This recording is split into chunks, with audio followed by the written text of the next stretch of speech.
Assalamualaikum warahmatullahi wabarakatuh. Di sini saya beserta teman-teman dari kelompok 1 ingin menyampaikan materi mengenai tahapan pertumbuhan, perkembangan, dan kebutuhan anak. Di sini saya ingin menyampaikan materi mengenai hakikat pertumbuhan dan perkembangan anak. Sudah banyak orang yang menganggap bahwa tidak akan ada perkembangan jika tidak ada pertumbuhan. Hal tersebut memanglah benar secara umum. Akan lebih baik jika kita mengetahui apa sih itu pertumbuhan, apa juga itu perkembangan. Yang pertama ada pertumbuhan. Pertumbuhan merupakan suatu perubahan fisik yang dapat dilihat oleh panca indera kita, yaitu ada fase pertumbuhan balita, anak-anak, remaja, hingga dewasa. Dan yang kedua ada perkembangan. Perkembangan ini dapat diartikan sebagai perubahan terhadap suatu fungsi indera, sikap, dan mental seseorang. Adapun jenis-jenis perkembangan, yang pertama yaitu ada perkembangan fungsi biologis. Misalnya saja, saat bayi ia hanya bisa menangis, kemudian lambat laun ia bisa berjalan. Kedua yaitu ada perkembangan fungsi psikologis. Contohnya yaitu seperti seorang anak yang menginginkan sesuatu, maka ia bisa mengekspresikannya misalnya melalui mimik wajah atau sebagainya. Kemudian yang ketiga yaitu ada fungsi kognitif. Misalnya saja seorang anak yang dulunya belum bisa memakai baju sendiri, kemudian setelah adanya perkembangan ia bisa memakai baju sendiri. Yang terakhir yaitu ada fungsi sosial. Fungsi sosial ini berkaitan dengan perilaku seorang anak ketika ia berada di dalam rumah maupun ia berada di lingkungan sekitarnya. Terima kasih. Saya akan menjelaskan tentang hukum-hukum perkembangan menurut Carol Gatz-Wicki. Tahun 1995, beliau mengemukakan bahwa yang pertama, dalam perkembangan terdapat urutan yang dapat diramalkan atau diprediksi. Yang kedua, perkembangan pada suatu tahap merupakan landasan bagi perkembangan berikutnya. Yang ketiga, dalam perkembangan terdapat waktu-waktu yang optimal atau disebut juga dengan usia emas. Yang keempat, perkembangan itu maju dan berkelanjutan serta semua aspek-aspeknya merupakan kesatuan yang saling mempengaruhi. Kemudian yang kelima, setiap individu berkembang sesuai dengan waktunya masing-masing. Dan yang terakhir, perkembangan berlangsung dari yang sederhana kepada yang kompleks dan dari yang umum kepada yang khusus. Menurut Satterley Donnelly tahun 1973, beliau mengemukakan terdapat 10 prinsip dasar pertumbuhan. Yang pertama, yaitu pertumbuhan adalah kompleks atau semua aspek-aspeknya saling berhubungan erat. Yang kedua, pertumbuhan mencakup hal-hal kuantitatif dan kualitatif. Yang ketiga, pertumbuhan adalah proses yang berkesinambungan dan terjadi secara teratur. Yang keempat, pada pertumbuhan dan perkembangan terdapat keteraturan arah. Yang kelima, tempo pertumbuhan tiap anak tidaklah sama atau berbeda-beda. Yang keenam, aspek-aspek berbeda dari pertumbuhan berkembang pada waktu dan kecepatan yang berbeda. Yang ketujuh, kecepatan dan pola pertumbuhan dapat dimodifikasi oleh faktor-faktor intrinsik dan ekstrinsik. Yang kedelapan, pada pertumbuhan dan perkembangan terdapat masa-masa krisis. Yang kesembilan, pada suatu organisme akan kecenderungan untuk mencapai potensi perkembangan yang maksimum. Dan yang kesepuluh, setiap individu tumbuh secara dengan menggunakan caranya sendiri atau cara-cara yang unik. Menurut Albert Bandura, tahun 1969, beliau menjelaskan tentang sistem pengendalian perilaku, diantaranya yaitu yang pertama, stimulus kontrol, yaitu perilaku yang muncul di bawah pengendalian stimulus eksternal seperti bersin, bernafas, atau mengedipkan mata. Yang kedua ada outcome control atau perilaku yang dilakukan untuk mencapai hasilnya, berorientasi pada hasil yang akan dicapai. Yang ketiga yaitu symbolic control, yaitu perilaku yang diarahkan oleh kata-kata yang dirumuskan atau diarahkan oleh antisipasi yang diimajinasikan dari hasil yang akan dicapai. Beberapa ide umum tentang pengalaman diantaranya yaitu: yang pertama, keterlibatan dalam pengalaman belajar mempunyai pengaruh penting terhadap pembelajaran. Yang kedua, suasana yang bebas dan penuh kepercayaan akan menunjang kehendak peserta didik untuk mau melaksanakan tugas sekalipun mengandung resiko. Yang ketiga, strategi yang mendalam dapat dipergunakan, namun pengaruh penting terhadap beberapa aspek seperti usia, kematangan, kepercayaan, dan penghargaan terhadap orang lain. Yang keempat, pada umumnya pembelajaran berpengaruh kepada hal-hal khusus seperti menghargai orang lain dan bersikap berhati-hati kepada orang yang baru dikenal. Yang kelima, terdapat banyak pengaruh yang dapat dipelajari melalui model seperti orang tua ataupun guru, sedangkan peserta didik berusaha untuk menirunya. Gaya belajar adalah kunci untuk mengembangkan kinerja dalam pekerjaan, di sekolah, dalam situasi-situasi antar pribadi. Nama saya Nunova Saada. Saya akan melanjutkan presentasi dari dia, perkembangan otak anak. Otak pada suatu individu terbentuk sejak individu itu mulai terbentuk, tepatnya pada saat embrio dalam kandungan mulai terbentuk. Pada usia 4 tahun, kemampuan intelijen anak mencapai 50%. Pada usia 9 tahun, kemampuannya menjadi 90%, dan pada umur 19 tahun, kemampuannya menjadi 100%.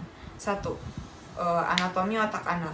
Di dalam otak ada yang dinamakan korteks, talamus, hipokampus, dan amigdala. Korteks adalah bagian berpikir otak dan berfungsi sebagai pengendali emosi. Talamus adalah memberikan pesan-pesan ke dalam korteks. Hipokampus berperan sebagai ingatan dan juga penafsiran persepsi. Amigdala merupakan pusat dari pengendalian emosi. 2. Apa itu IQ dan EQ dan bagaimana mengolahnya? IQ atau Intelligence Quotient biasanya digunakan untuk mengetahui kemampuan kognitif seorang anak. EQ, Emotional Quotient atau kecerdasan emosional adalah kemampuan untuk mengenali emosi diri sendiri. Dari sisi sosial, kecerdasan emosional ini diarahkan pada perkembangan sosial. Akhlak menurut Bukhari Nasution dalam Yayasan Salman dan Al-Muslim adalah ilmu serta keterampilan tentang sikap perilaku, aksi, tindakan yang sangat dibutuhkan otak pada setiap individu. D. Hal yang harus diterima oleh anak. Bagaimana cara mengembangkan kemampuan emosional dan kognitif pada seorang anak, yaitu dengan cara memberikan rangsangan sebanyak-banyaknya pada sesuai perkembangan kognitif anak. Kemampuan emosionalnya juga harus dikembangkan. Kemampuan emosional yang bagus akan memberikan kognitif yang bagus juga. Peran orang tua dan pendidik. Hal penting bagi orang tua dan pendidik adalah memberikan IQ dan EQ secara seimbang dengan cara memberikan banyak rangsangan dan juga contoh. Materi selanjutnya adalah perbedaan individual dan jenis kebutuhan anak usia sekolah dasar. Perbedaan individual anak usia sekolah dasar adalah pada dasarnya setiap manusia memiliki ciri atau karakteristik yang berbeda satu sama yang lain. Dan perbedaan tersebut semakin terlihat dengan berjalannya perkembangan individu itu sendiri. Ada beberapa aspek perkembangan yang terdiri dari perkembangan fisik, intelektual, moral, serta kemampuan. Yang pertama adalah perkembangan fisik, yang dimana perkembangan fisik terlihat jelas dari perbedaan bentuk, berat, dan tinggi badan. Dan perbedaan tersebut juga mengacu pada aspek perkembangan intelektualnya. Yang kedua adalah perkembangan moral, di mana perbedaan yang dapat terjadi pada aspek perkembangan moral pada individu tergantung dari lingkungannya dan bukan bawaan dari lahir. Lingkup lingkungannya seperti lingkungan keluarga, teman sebaya, sekolah, atau bahkan guru yang membuat perbedaan pada perkembangan moral anak. Yang ketiga adalah perbedaan kemampuan dari seorang anak. yang mencakup perbedaan dalam berkomunikasi, bersosialisasi, serta kemampuan kognitif. Selanjutnya ada jenis-jenis kebutuhan anak usia sekolah dasar. Nah, yang dimana kebutuhan individu itu dapat dibedakan menjadi dua kelompok besar, yaitu kebutuhan fisiologis dan psikologis. Kebutuhan fisiologis adalah kebutuhan primer seperti makan, minum, tidur, perlindungan diri. Nah, sedangkan kebutuhan psikologis adalah kebutuhan yang disebut kebutuhan sekunder, yang mencakup tentang kebutuhan untuk mengembangkan kepribadian, yang dimana kebutuhan psikologis itu lebih bersifat rumit dan sulit untuk didefinisikan. Selanjutnya yang pertama ada kebutuhan menurut Cole dan Bruch, yang dimana mereka membagi kebutuhan itu menjadi dua golongan, yaitu kebutuhan fisiologis dan psikologis. Yang kedua kebutuhan menurut Lindgren, yang dimana menurutnya ada 4 tingkatan, yaitu kebutuhan jasmani, kasih sayang, kebutuhan memiliki, serta aktualisasi diri. Yang dimana kebutuhan jasmani adalah kebutuhan perkembangan fisik yang dimiliki oleh anak itu sendiri. Adalah kebutuhan kasih sayang yang dimana seorang anak mampu untuk bersosialisasi dengan teman-temannya, mampu untuk menyayangi dan disayangi oleh teman-temannya.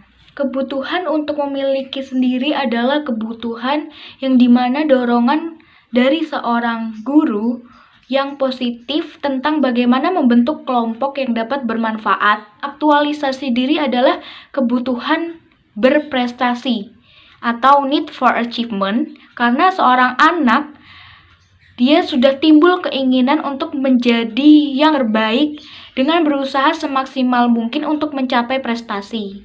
Dan terakhir ada De Keiko dan Crawford yang mengajukan 4 sikap guru dalam memberikan dan meningkatkan motivasi siswa. Selanjutnya yaitu saya akan menjelaskan mengenai perkembangan anak usia sekolah menengah. Yang pertama yaitu karakteristik perkembangan anak usia sekolah menengah, yaitu adanya perkembangan fisik, perkembangan intelektual, perkembangan pemikiran sosial, dan moralitas. Perkembangan fisik ini ditandai dengan adanya perubahan bentuk, berat, dan tinggi badan.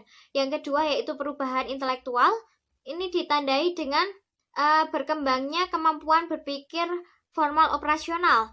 Dan yang ketiga, perkembangan pemikiran sosial dan moralitas, ini nampak pada berkurangnya sikap egosentrisme. Selanjutnya yaitu menurut mazhab atau aliran dalam pendidikan, faktor-faktor yang mempengaruhi perkembangan anak ini dengan adanya aliran nativisme, empirisme, juga konvergensi. Aliran nativisme ini adalah faktor sejak lahir atau pembawaan dan alam tidak dapat merubahnya. Yang kedua yaitu empirisme, yakni faktor lingkungan alam sekitarnya. Yang ketiga yaitu konvergensi, adanya faktor pembawaan juga lingkungan. Yang kedua yaitu perbedaan individual dan kebutuhan anak usia sekolah menengah. Perbedaan individual anak usia sekolah menengah itu adanya perbedaan kemampuan potensial dan perbedaan kemampuan nyata. Yang pertama, perbedaan kemampuan potensial ini merupakan aspek kemampuan yang masih terkandung dalam diri individu dan dipengaruhi oleh faktor keturunan atau herediter. Yang kedua yaitu perbedaan kemampuan nyata, yaitu kemampuan yang diperoleh melalui belajar, achievement atau prestasi. Selanjutnya yaitu kebutuhan anak usia sekolah menengah. Di sini saya mengambil dari konsep Murray, yaitu yang pertama adanya need affiliation, yakni kebutuhan untuk berhubungan dengan orang lain. Yang kedua need for aggression, yakni kebutuhan untuk bertindak kekerasan. Dan yang ketiga autonomy needs, yaitu kebutuhan untuk bertindak secara mandiri. Dan yang keempat counteraction, itu kebutuhan untuk mencari bentuk yang berbeda dan yang sudah mapan seperti oposisi. Yang kelima yaitu need for dominance, kebutuhan mendominasi. Yang keenam exhibition, kebutuhan pamer diri. Dan yang ketujuh yaitu sex, kebutuhan untuk membangun hubungan yang bersifat erotis. Yang ketiga yaitu karakteristik perkembangan orang dewasa. Itu ada 4. Yang pertama yaitu perkembangan fungsi aspek-aspek fisik orang dewasa. Perkembangan fungsi aspek-aspek fisik orang dewasa ini terus berjalan sesuai dengan jenis pekerjaan, pendidikan dan latihan, serta hobi-hobi aktivitas fisik. Yang kedua yaitu adanya kualitas kemampuan berpikir kelompok dewasa muda. Kualitas kemampuan berpikir kelompok dewasa muda ini terus berkembang lebih meluas atau komprehensif dan mendalam. Yang ketiga yaitu adanya pengalaman moral. Melalui pengalaman moral, orang dewasa ini mengubah pemikiran moral menjadi perbuatan moral. Dan yang keempat adanya pengembangan karir, yakni dengan bekerja. Ini merupakan tuntutan dan karakteristik utama dari masa dewasa. Yang keempat yaitu faktor-faktor yang mempengaruhi perkembangan orang dewasa. Yang pertama yaitu kekuatan fisik. Yaitu kekuatan fisik ini pastinya bergantung dengan fisik. Kekuatan fisik seseorang ini perlu dijaga dengan baik. Yang kedua yaitu kemampuan motorik. Orang dewasa yang memiliki kemampuan motorik yang baik ini cenderung akan dapat menyelesaikan pekerjaan itu dengan baik yang menuntut pada kemampuan fisik. Yang ketiga yaitu kemampuan mental yang diperlukan untuk menyesuaikan diri pada situasi-situasi baru, seperti mengingat kembali hal-hal yang sudah dipelajari, terus adanya penalaran analogi dan berpikir kreatif. Yang keempat yaitu motivasi untuk berkembang. Dengan adanya motivasi bagi orang-orang dewasa, ini untuk mengembangkan dirinya. Jadi motivasi itu juga penting untuk perkembangan orang dewasa. Yang kelima yaitu model peran.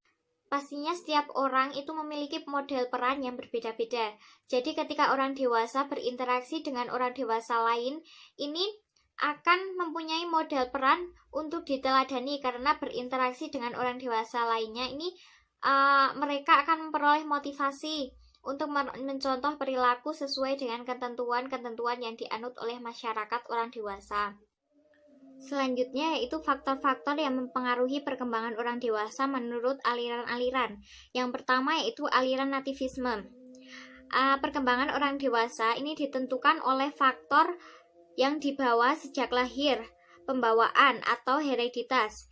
Dan yang kedua yaitu aliran empirisme. Berpendapat bahwa perkembangan orang dewasa ini semata-mata tergantung pada faktor lingkungan. Dan yang ketiga, aliran konvergensi menyatakan bahwa perkembangan orang dewasa ini ditentukan oleh faktor pembawaan dan lingkungan. Yang kelima yaitu perbedaan individual orang dewasa. Faktor-faktor yang mempengaruhi perbedaan individual orang dewasa yakni ada 3. Yang pertama yaitu faktor lingkungan, yang kedua faktor pembawaan, dan yang ketiga faktor pengalaman. Yang pertama yaitu faktor lingkungan. Faktor lingkungan sendiri ini dipengaruhi oleh faktor lingkungan dari keluarga juga dari masyarakat sekitar. Jadi setiap orang dewasa ini pasti berbeda-beda karena dengan hidup di keluarga atau juga masyarakat yang berbeda-beda. Yang kedua yaitu faktor pembawaan. Faktor pembawaan atau hereditas ini faktor yang dibawa sejak lahir. Jadi seperti perbedaan kepribadian, perbedaan kecerdasan, perbedaan minat, dan lain sebagainya. Yang ketiga yaitu faktor pembawaan. Nah, orang dewasa ini mempunyai pengalaman diri yang berbeda-beda, yang berakar pada pengalaman masa sebelumnya. Jadi, tidak ada dua orang dewasa yang mempunyai pengalaman yang sama. Meskipun orang dewasa tersebut memiliki kesamaan dalam faktor pembawaan juga lingkungan. Yang keenam yaitu kebutuhan orang dewasa. Di sini saya mengambil pendapat dari Murray dan Edward. Yang pertama yaitu kebutuhan berprestasi. Jadi kebutuhan atau dorongan untuk berusaha mencapai hasil sebaik mungkin. Yang kedua yaitu kebutuhan rasa hormat. Jadi kebutuhan atau dorongan untuk mendapatkan pengaruh dari orang lain. Jadi kita harus menemukan apa yang diharapkan orang lain. Yang ketiga yaitu keteraturan, yakni kebutuhan atau dorongan ini untuk memiliki pekerjaan yang tetap rapih dan teratur.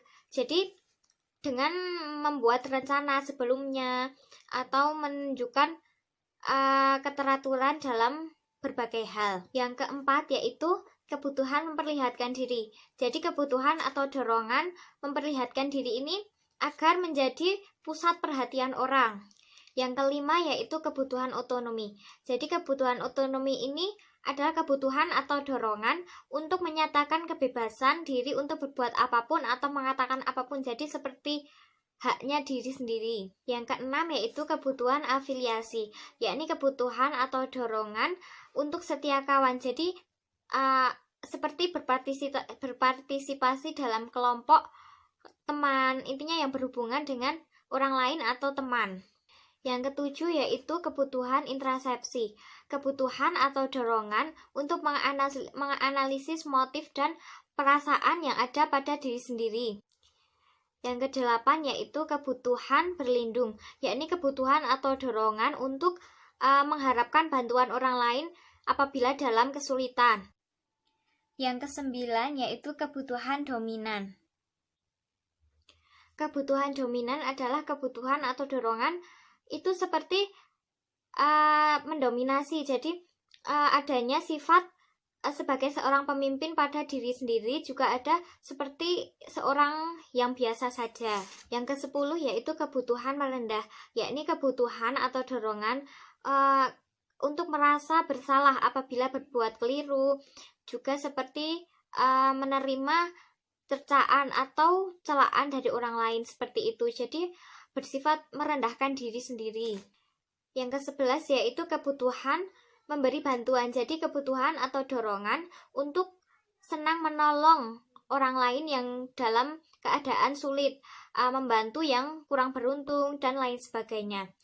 Yang ke-12 yaitu kebutuhan perubahan. Kebutuhan perubahan ini seperti kebutuhan atau dorongan untuk mengharapkan hal-hal yang baru, seperti berkelana, menemui orang baru, mengalami peristiwa baru dan sebagainya. Intinya yang melakukan suatu hal di lingkungan yang baru.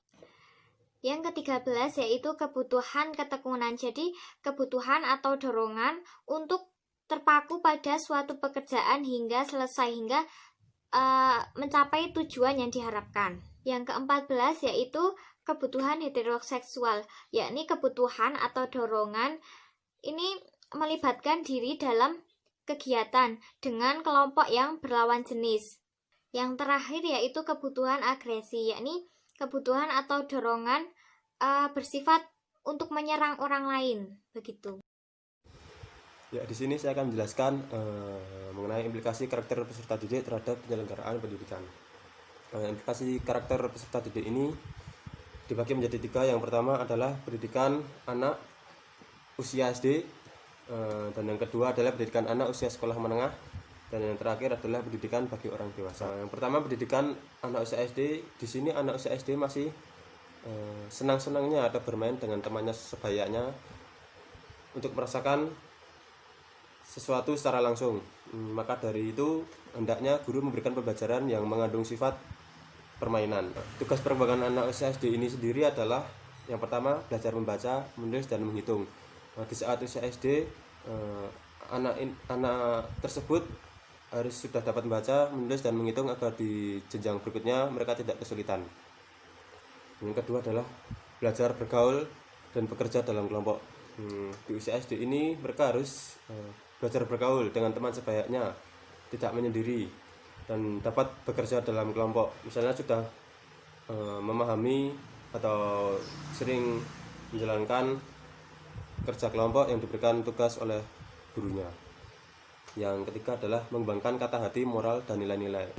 Anak usia SD ini setidaknya sudah dapat mengembangkan kata hati yang mereka pikirkan, tanpa kecuali harus dapat mengembangkan nilai moral dan tidak melupakan nilai-nilai dari perkembangan tersebut. Yang terakhir adalah membina hidup sehat. Di usia SD ini mereka harus dapat membina hidup yang sehat, karena di saat anak usia SD ini mereka masih dapat tumbuh dan berkembang di kemudian hari. Kedua, tugas perkembangan menurut guru bagi anak usia SD adalah di sini guru dapat melaksanakan pembelajaran yang memberikan siswa belajar bergaul dan bekerja dengan teman-temannya. Jadi di sini guru membimbing peserta didik atau anak usia SD agar dapat bekerja kelompok bersama dan bergaul tanpa adanya rasa takut terhadap temannya sendiri. Yang kedua adalah menciptakan lingkungan teman sebaya yang mengajarkan keterampilan fisik. Ya, di sini sendiri guru harus dapat menciptakan lingkungan untuk mengajarkan peserta didik dalam mengembangkan keterampilan fisik. Contohnya, guru dapat memberikan wadah kepada anak-anak usia SD ini dengan cara menyalurkan hobi atau keterampilan yang mereka miliki. Yang ketiga adalah melaksanakan pembelajaran yang dapat mengembangkan nilai. Di sini guru adalah memberikan ilmu terhadap anak usia SD dalam melaksanakan pembelajaran yang dapat membuka nilai-nilai, yang menjunjung nilai-nilai terhadap pembelajaran yang mereka telah terima. Dan yang kedua adalah pendidikan anak usia sekolah menengah. Di sini karakteristik yang menonjol pada anak usia sekolah menengah adalah sebagai berikut. Yang pertama, kecenderungan keinginan menyendiri dan bergaul. Di saat anak usia sekolah menengah ini SMP atau SMA, rasa kecenderungan menyendiri dan bergaul tersebut masih tertanam dalam diri mereka. Mereka masih merasa kurang percaya diri terhadap apa yang mereka miliki. Yang kedua adalah senang membandingkan kaidah-kaidah atau nilai etika. Anak usia SMP atau SMA ini biasanya mereka senang membandingkan kaidah-kaidah atau nilai-nilai etika di dalam kehidupannya sehari-hari. Yang ketiga adalah kecenderungan minat pilihan karir sudah jelas. Di mana usia SMP atau SMA ini mereka sudah memiliki cita-cita atau minat karir yang sudah jelas. Jadinya mereka sudah menargetkan di kemudian hari mereka ingin menjadi seperti apa, seperti itu. Yang terakhir adalah reaksi dan ekspresi masih stabil. Anak usia SMP atau SMA ini biasanya sifat-sifatnya masih stabil. Mereka masih bisa mengendalikan emosi atau memberikan reaksi terhadap ekspresi yang mereka telah berikan. Jadinya mereka kurang stabil dalam mengembangkan tersebut. Yang kedua adalah karakteristik tersebut menurut guru terhadap anak usia sekolah menengah. Di sini guru menyalurkan hobi dan minat melalui kegiatan positif. Guru sebaiknya mengembangkan atau menyalurkan hobi atau minat siswa terhadap kegiatan positif. Misalnya guru memberikan wadah atau dapat memberikan acuan atau motivasi kepada peserta didik agar dapat menyalurkan hobi melalui kegiatan yang positif. Yang kedua adalah memberikan kepada siswa belajar bertanggung jawab. Guru di sini adalah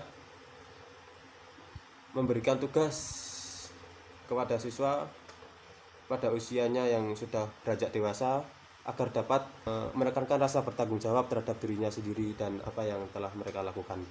Yang terakhir adalah menjadi teladan atau contoh pada anak usia sekolah menengah atau SMA ini. Semoga mereka atau yang guru berikan terhadap anak siswa usia sekolah SMP atau SMA ini menjadi contoh atau teladan bagi adik-adiknya di usia SD yang masih berada di bawahnya. Yang terakhir adalah pendidikan bagi orang dewasa. Penurunan kemampuan fisik menuntut penyelenggaraan pendidikan yang menggunakan berbagai media yang mampu memperkuat kelemahan fisik orang dewasa. Pembelajaran bagi orang dewasa adalah di sini konsep diri. Jadi orang dewasa atau orang yang sudah lulus dari SMA atau yang memiliki kepribadian yang sudah beranjak memasuki masa-masa tua atau fokus, mereka adalah mampu mengonsep diri. Mereka menggali ide-ide yang mereka miliki untuk mengembangkan diri mereka sesuai dengan apa yang mereka mau. Dan yang kedua adalah pengalaman. Di sini pengalaman sangat penting karena pengalaman tersebut kita dapat belajar dari pengalaman tentang kelebihan atau kekurangan dari kita selama ini dalam belajar. Ketiga adalah orientasi kegiatan belajar dewasa. Melalui studi kasus memungkinkan untuk orang dewasa dapat menjadi pembelajaran yang mereka dapat dan yang mereka terima dalam kehidupannya sehari-hari. Terakhir adalah di sini pembelajaran yang cocok bagi orang dewasa adalah metode penemuan. Di masa yang sudah dewasa ini, sebagai orang dewasa kita harus memiliki rasa percayaan atau dapat menemukan sesuatu yang baru di dalam kehidupan untuk mengembangkan apa yang ingin kita lakukan di kemudian hari. Dan yang kedua adalah belajar pemecahan. Di saat usia dewasa, di sini kita diajarkan untuk memecahkan masalah tanpa emosi, dan kita dapat memecahkan masalah tersebut dengan baik tanpa adanya rasa menyakiti orang lain. Yang terakhir adalah belajar konsep. Di sini belajar konsep adalah kita belajar dari konsep apa yang telah kita kembangkan, yang telah kita miliki. Kita belajar dari itu semua agar di kemudian hari konsep-konsep apa yang sudah kita targetkan atau yang telah kita impikan dapat terwujud dengan sesuai apa yang kita inginkan.